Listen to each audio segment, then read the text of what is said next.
Hello, good evening to all. वैसे तो good night कहने का वक्त है, दिन शायद बदलेगा 1 घंटे में, लेकिन फिर भी आज का ये मेरा पहला वीडियो है।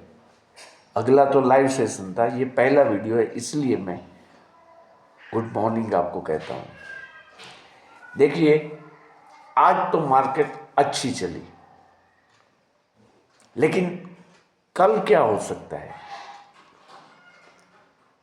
देखिए, जब मार्केट बहुत अच्छी चली है तो कृपया आप कोई उन्माद में मत आ जाना।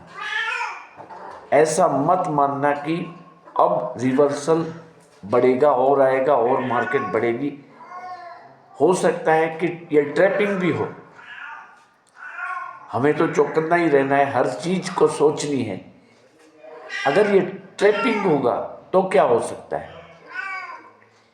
देखिए, 12% हमारी मार्केट गिर चुकी है, तो डेफिनेटली वो बढ़ने तो वाली है, लेकिन हम इतना इजीली नहीं कह सकते हैं कि मार्केट लागलगाट बढ़ेगी या फिर बीच बीच में गिर गिर के बढ़ेगी। तो बहुत ही चौकन्ना रहना है, क्योंकि जो रीजंस है हमारी मार्केट के फॉल के, वो सब रीजन बिल्कुल वैसे की तैसे ही है, कोई ज़्यादा फर्क नहीं पड़ा है।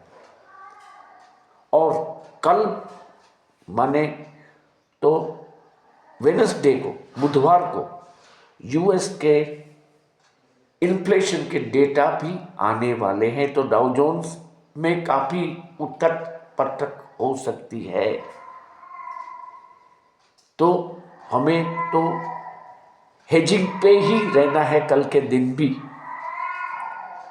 हेजिंग पे भी रहना है। और पॉसिबिलिटी क्या है वो पहले सोचने के बाद हम डिसाइड करेंगे कि कॉल में जाना है या पुट में। तो देखिए, मार्केट में कल मॉर्निंग में गैप अप मिल सकता है, तो पहले तो हम कॉल के लिए जाएंगे। निफ्टी में 23,700 का और बैंक निफ्टी में 49,800 का कॉल हम लेंगे और फिर मार्केट को देखेंगे। अगर बड़ा गैप अप मिलता है तो फिर छोटे से भी प्रॉफिट में हम निकल जाएंगे, फिर मार्केट का रुख देखेंगे और फिर अगर डाउन होना शुरू होती है तो फिर हम पुट लेके बैठे रहेंगे, देखेंगे कितनी मार्केट गिरती है। तो ये चीज आपको समझनी है। देखिए, फिर आप कंप्लेन करते हैं कि हमें इतना लॉस हो गया, हमें इतना लॉस हो गया। आप समझ लें, कल अगर मार्केट हल्का सा गैप अप खुलती है तो पहले कॉल लेंगे और बाद में पुट के लिए जाना है। अगर दोनों एक साथ लेंगे आप, तो उसकी स्ट्राइक प्राइस मैं आपको लिखवा देता हूं। और अगर आप दोनों एक साथ ले लेंगे 1 बाय 1, तो क्या होगा कि दोनों में से एक में आपको लॉस उठानी पड़ेगी। इसीलिए मैं ये सजेस्ट करता हूं कि पहले आप कॉल पे जाइए। इसके लॉजिक यही है कि बहुत मार्केट गिरी है 12%, आज उसमें थोड़ी सी रिकवरी आई है, तो हो सकता है कल वो गैप अप खुले। इसलिए पहले हम कॉल की बात करते हैं और पुट के लिए हम फिर सोचेंगे। क्योंकि देखिए, अब आधा महीना, आधी एक्सपायरी बीत चुकी है, तो मार्केट में तो अब से ही तैयारी होने लगेगी एक्सपायरी की, क्योंकि बीच में छुट्टियां भी हैं। आप ऐसा मान लीजिए कि 15 दिन है टोटल वर्किंग डे, तो उसमें हो सकता है 2 सैटरडे, 2 संडे और एक रिपब्लिक डे जो हमारा है, तो 5 दिन तो निकल जाते हैं, बाकी 10 दिन का ही वक्त है, इसको याद रखें। और कल मार्केट साइडवेज भी रह सकती है, क्योंकि यूएस का जो इन्फ्लेशन का डेटा है वो कल आने वाला है, तो इसका इम्पैक्ट डाउ जोन्स पे होगा। और अगर ये डाटा अच्छा आएगा तो डाउ जोन्स और नास्डेक यूएस मार्केट बढ़ेंगे, जिसका इम्पैक्ट हमारी मार्केट को थर्सडे को होगा जब निफ्टी की एक्सपायरी होगी।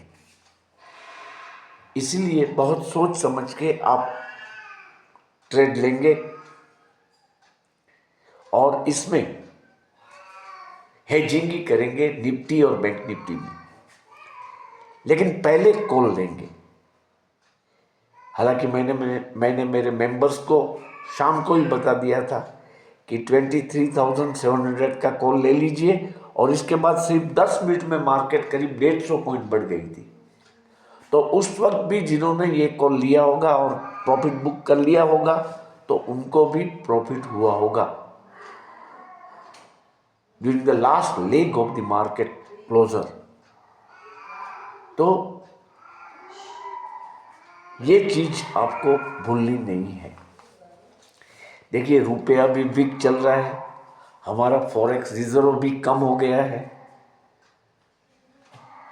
तो मार्केट के लिए जो ट्रिगर चाहिए वो अब तक नहीं मिले हैं, अब तक नहीं मिले हैं। Q3 के नतीजे भी आएंगे, वो कैसे आते हैं वो भी हमें देखना है। देखो, इंडियन ओवरसीज बैंक का शेयर आज करीबन 20% भागा, जो कि मैंने दिवाली टू दिवाली प्रॉफिट यात्रा के दूसरे या तीसरे एपिसोड में ही बताया था कि इंडियन ओवरसीज बैंक आप ले लें, वो बढ़ने वाला है। खैर, जिसने भी लिए होंगे इसको प्रॉफिट हुआ होगा। हालांकि अब भी इसको रखना है, सेल नहीं करना है, आपको रखना है। तो इसके अलावा आप देखिए, BEL का शेयर आप इकट्ठे करें और इसका कॉल भी आप ले सकते हैं at the appropriate pricing. Tata steel भी इकट्ठे करना है, कॉल भी ले सकते हैं एप्रोप्रिएट स्ट्राइक प्राइस का, वो देख के लेना है। मैं मेरे मेंबर्स को बता दूंगा कौन से स्ट्राइक प्राइस का कॉल लेना है। तो ये बातें हैं। रुपया 87 की तरफ जा रहा है, ये चिंता की बात है। और एक चीज़ मैं आपको बताऊं कि अमेरिका में जो आग भड़की है कैलिफोर्निया, हॉलीवुड के आसपास के विस्तारों में, वो इतना मेजर डिजास्टर है कि इनके जो आफ्टर मार्थ है वो भी डाउ जोन्स और नास्डेक को फेस करने होंगे। काफी एक्सोडस हुआ है वहां से, प्रॉपर्टी का बहुत बड़ा नुकसान हो चुका है। और वैसे भी कोविड काल में भी अमेरिका ने काफी मार खमी थी, और अब ये जो नेचुरल डिजास्टर आया फायर का, वो भी अमेरिकन इकोनॉमी के लिए खतरे की घंटी है। तो हमें उन्माद में नहीं आना है। 12% मार्केट गिर चुकी है, इसलिए फिर से वो बढ़ जाएगी। बहुत गिरी है, इसलिए जल्दी से ये जब रिवर्स बाउंस बैक होगा तो बहुत बढ़ेगी। ये बातें जो है उसको भूल जानी है, क्योंकि पूरा ग्लोबल जो सिनारियो है वो अनसर्टेन हो चुका है। इन्फ्लेशन के डेटा अगर आएंगे अच्छे तो डाउ जोन्स बढ़ेगा, SBI का रिजल्ट आएगा तो PSU बैंक के शेयरों में बढ़त आएगी। इसके अलावा रिलायंस के नतीजे भी शायद आने वाले हैं अब चंद दिनों में, शायद वो कल ही है, आई एम नॉट श्योर, लेकिन आप चेक कर लेना। रिलायंस के नतीजे पर भी इसका इम्पैक्ट होने वाला है। देखिए रिलायंस जो है वो प्रयागराज तक पहुंच गया है। उसने अपनी जो एक विंग है रिलायंस कंज्यूमर्स, जो है रिलायंस कंज्यूमर, जो कि कैंपा कोला का, मेनली कैंपा कोला जो थी कंपनी वो उन्होंने ले ली है। तो उन्होंने प्रयागराज में कैंपा आश्रम्स बनाए हैं। इसके अलावा उनकी बोट्स भी चल रही है यात्रिकों को यहाँ से वहाँ ले जाने के लिए, कैंपा बोट्स। तो ये उनके मार्केटिंग के लिए अच्छी बात है। तो रिजल्ट्स जो आएंगे वो इतने खराब नहीं आएंगे, ऐसा प्रिलिमिनरी मैं मानता हूँ। और जिस तरह से रिलायंस का शेयर गिर रहा है वो एक एलिमेंट ऑफ सरप्राइज